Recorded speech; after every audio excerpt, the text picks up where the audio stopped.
Video games and money laundering. That's the subject of today's ACTEC Trust and Estate Talk.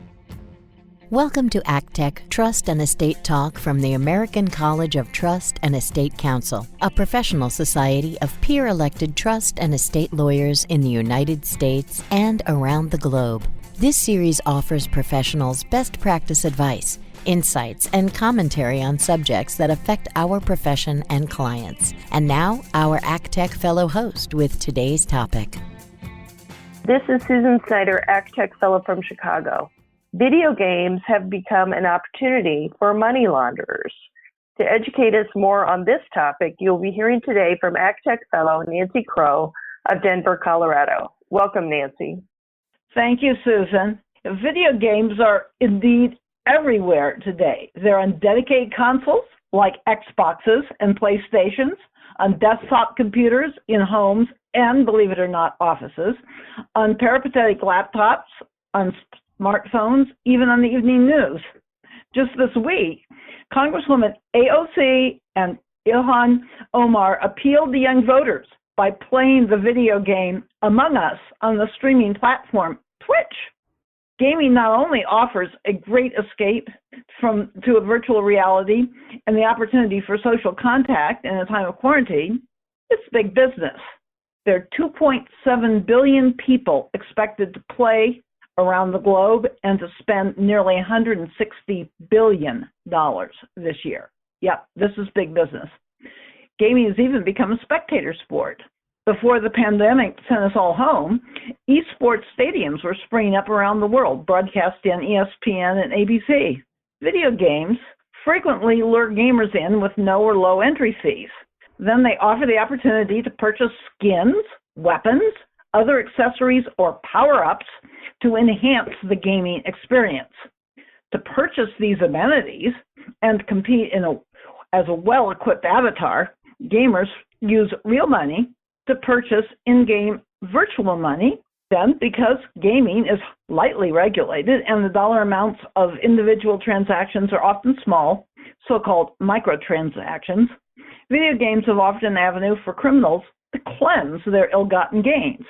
For example, stolen credit card numbers can be used to purchase game resources, which may then be sold to other gamers on eBay or a myriad of online gray market exchanges such as player auctions, G2G, Epic NPC, or IG Vault.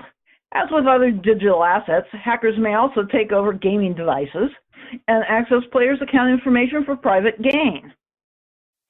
For example, in 2019, video game company Valve shut down entirely the trading of so-called loot boxes. These have a gambling element because these are boxes full of accessories that you don't quite know what's there until you open the box, sort of a surprise box or grab bag.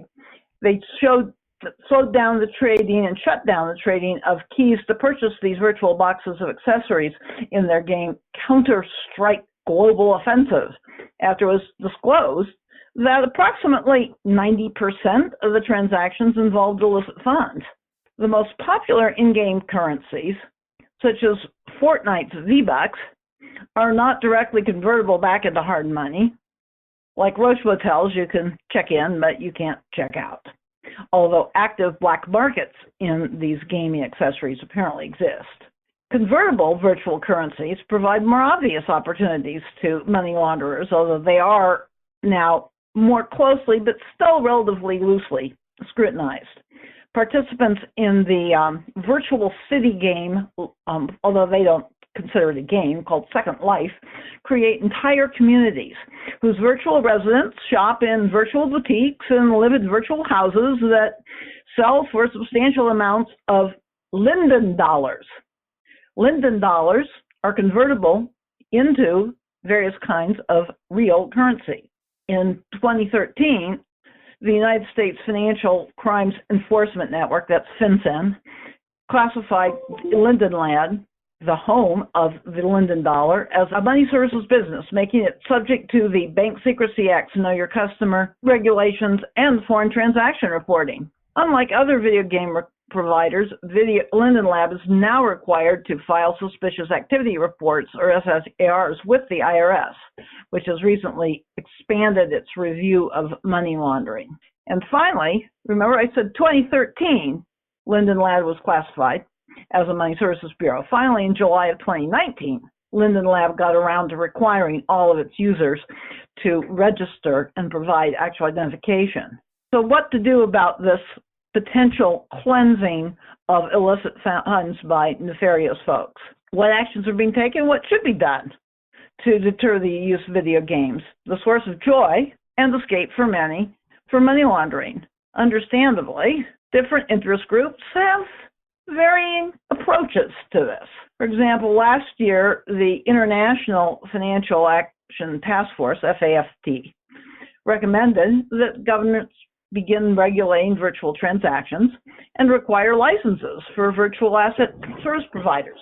Another acronym, VASP, VASP, Virtual Asset Service Provider. Naturally, in contrast, the gaming industry maintains that it's doing a great job of self-regulating. The Association of Certified Anti-Money Laundering Specialists, an international group that fights financial crime and coincidentally offers certification of anti-money laundering specialists, has proposed that the industry adopt what they've called an enhanced transparency framework. This approach would be similar to the bank's attempts to know their customers under the currently applicable laws that apply to financial institutions. It would include several steps aggregating personally identifiable information, another lovely acronym that we've probably become fairly familiar with, PII, from video game information such as the user's time zone, login time, duration of use, the game played, type of device, the serial number of the device, because they are tracking you out there, and the media access control address, which is unique to your device. They would validate the player's account with billing information and payment information, sort of like the bank's asking you for recent utility statements.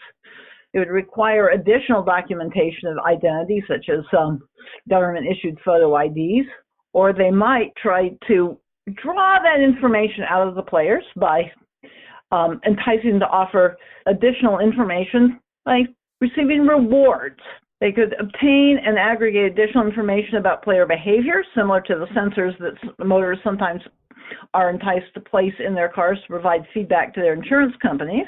And finally, even use score systems like Uber's, for example, to rate players' in-game achievements to measure their trustworthiness.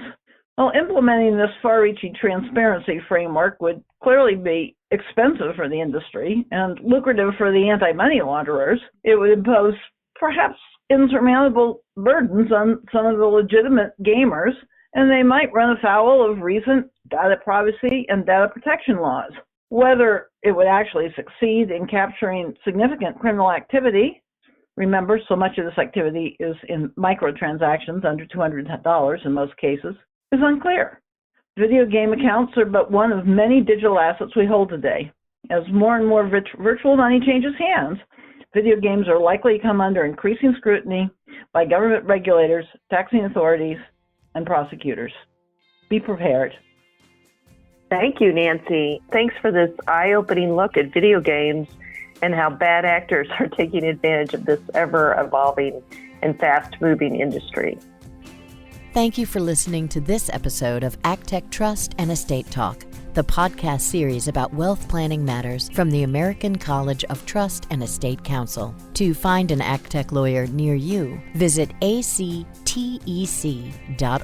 Please subscribe to this series and leave us a rating or a review. Follow us on Facebook and Twitter at ACTEC Talk.